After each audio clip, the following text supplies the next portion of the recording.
Halo semuanya, selamat datang kembali di channel ini. Jumpa lagi dengan saya Vicky Himpong. Semoga kalian semua selalu dalam keadaan yang sehat. Kita akan segera untuk membahas berikan video berita tentang perpolitikan terupdate hari ini. Semoga ini bisa memberikan tambahan informasi dan mengedukasi kalian semua di rumah. Kita akan segera bahas video yang pertama. Pak Prabowo mendadak ingin menemui Pak Jokowi untuk meminta maaf. Kenapa dan ada apa? Kita bahas videonya. Mungkin besok saya akan ketemu Pak Jokowi, saya akan minta maaf. Minta maaf Pak Jokowi. Saya paham bahwa persiapan Bank Emas ini memakan waktu cukup lama. Kalau tidak salah, lebih dari 4 tahun. Takdir saya bahwa saya yang resmikan.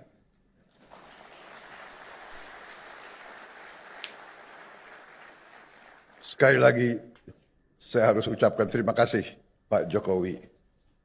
Seharusnya Terima kasih Pak Jokowi. tolong Ada yang sakit hati saya nih. sekap ya, kalau ada program yang jasanya pemerintah sebelumnya banyak, presiden sebelumnya harus dihadirkan juga.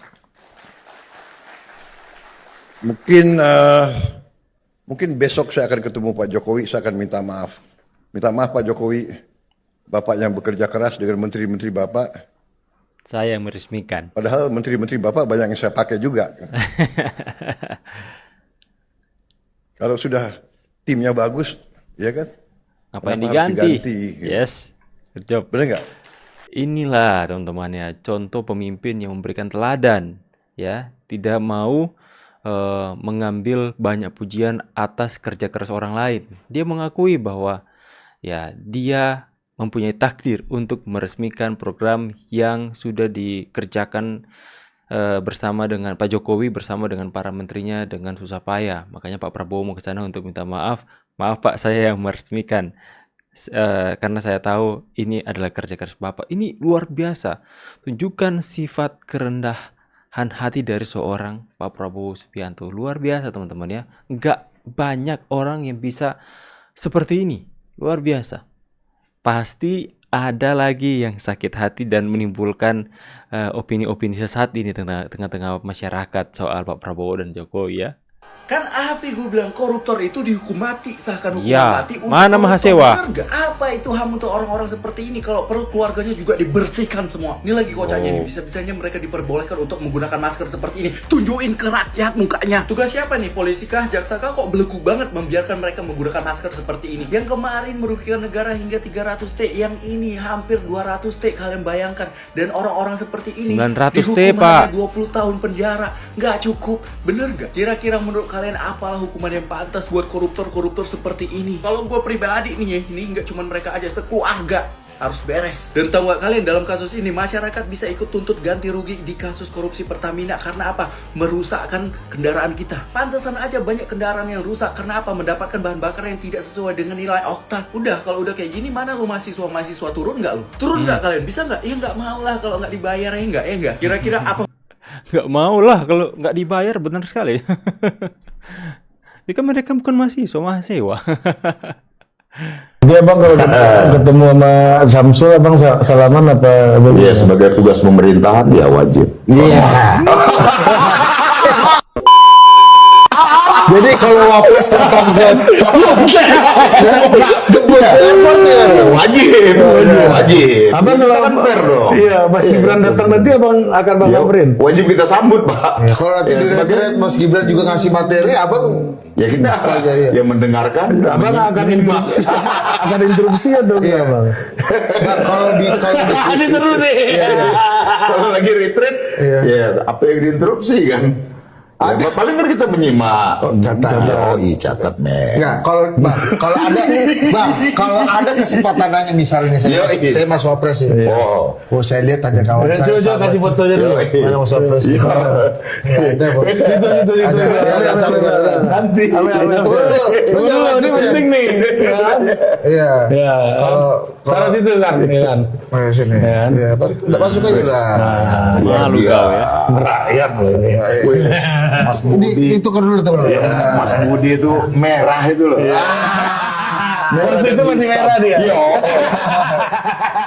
Luar biasa. Ya, Bang, Ya, kalian tahu kan yang trendingkan Samsul itu siapa? Ya itu Mas Hinton teman-teman ya.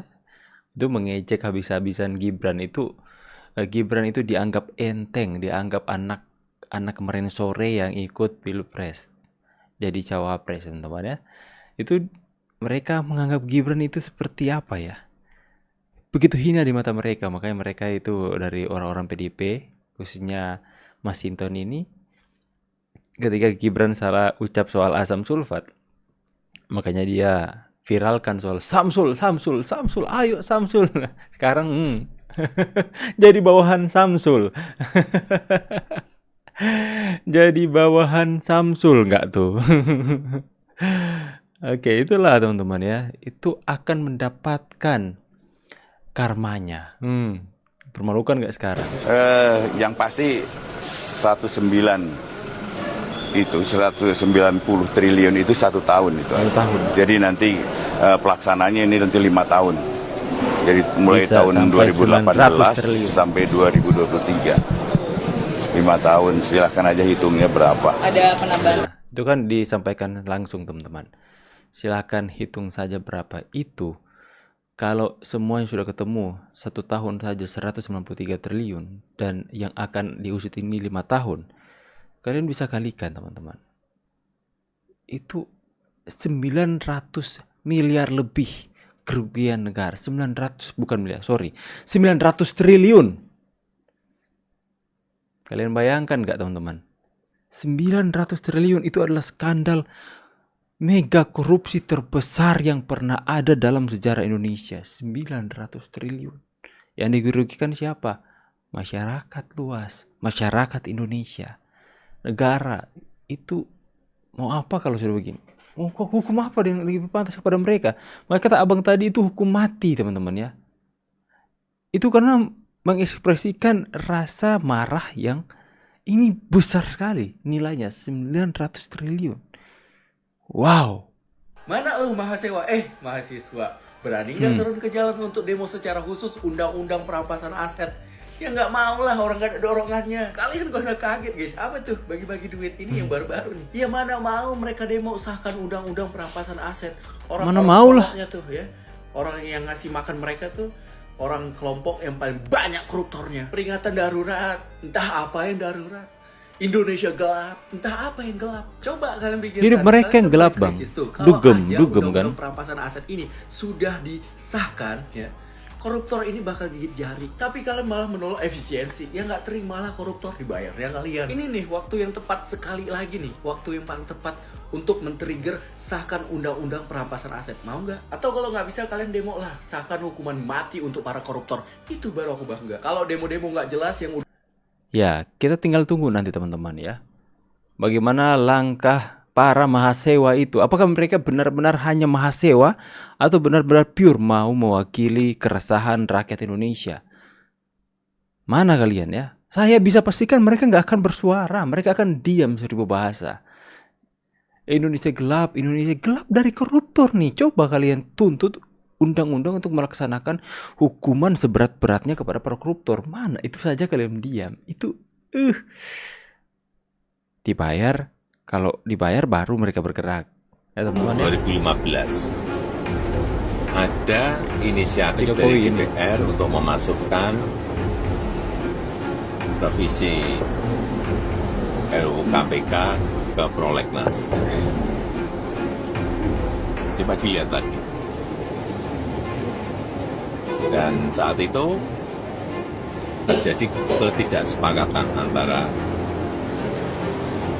DPR dan pemerintah sehingga tidak jadi dibahas. 2016, 2017, 2018 juga ada upaya untuk melakukan pembahasan, tetapi juga tidak terjadi. Baru tahun 2019 masuk prolegnas karena memang semua fraksi yang ada di DPR setuju. Sampai pada akhirnya dibahas dan digedok di rapat paripurna semuanya atas inisiatif DPR. Nah, Itu aja. Inisiatif DPR ya. Waktu itu Pak Jokowi mengeluarkan surat presiden juga. Ya, suruh musuhan dengan semua fraksi dong. Politiknya harus dilihat seperti itu. Tapi bukan dari sini. Bukan saya ngejar-ngejar. Bukan itu. Kalau dilihat itu, dicek. Ada beritanya semuanya. Dan sampai setelah undangkan, saya juga akhirnya tidak tanda tangan. Coba dilihat lagi. Nggak ada tanda tangan itu. Ya, Kalau tapi kan aturannya tetap setelah 30 hari bisa berlaku. Gitu. Ya, itu aja. untuk tetap Ya, itu fitnahan Hasto ditanggapi langsung sama Pak Jokowi, dan Pak Jokowi memberikan keterangan yang itu bisa dipertanggungjawabkan. Makanya Pak Jokowi bilang silakan dicek lagi, semua ada kok beritanya. Kalau mereka berusaha untuk ngecek. Beda dengan Hasto. Hasto mengatakan meskipun ini tidak mempunyai bukti, tapi saya akan bertanggungjawabkan ini kepada Tuhan. Bawa nama Tuhan lagi atas kejahatannya, teman-teman. Itu orang kalau hatinya sudah sedegil itu, teman-teman. Hatinya sudah benar-benar kotor, sudah itu nggak takut-takut bawa-bawa nama Tuhan atas kejahatannya. Ih, ngeri, teman-teman ya. Bagaimana pendapat kalian semua? Tulis di kolom komentar apa yang mengganjal di hati kalian tentang berita-berita yang sudah kita saksikan bersama-sama tadi. Saya pamit dulu, see you on the next video and God bless. Bye guys.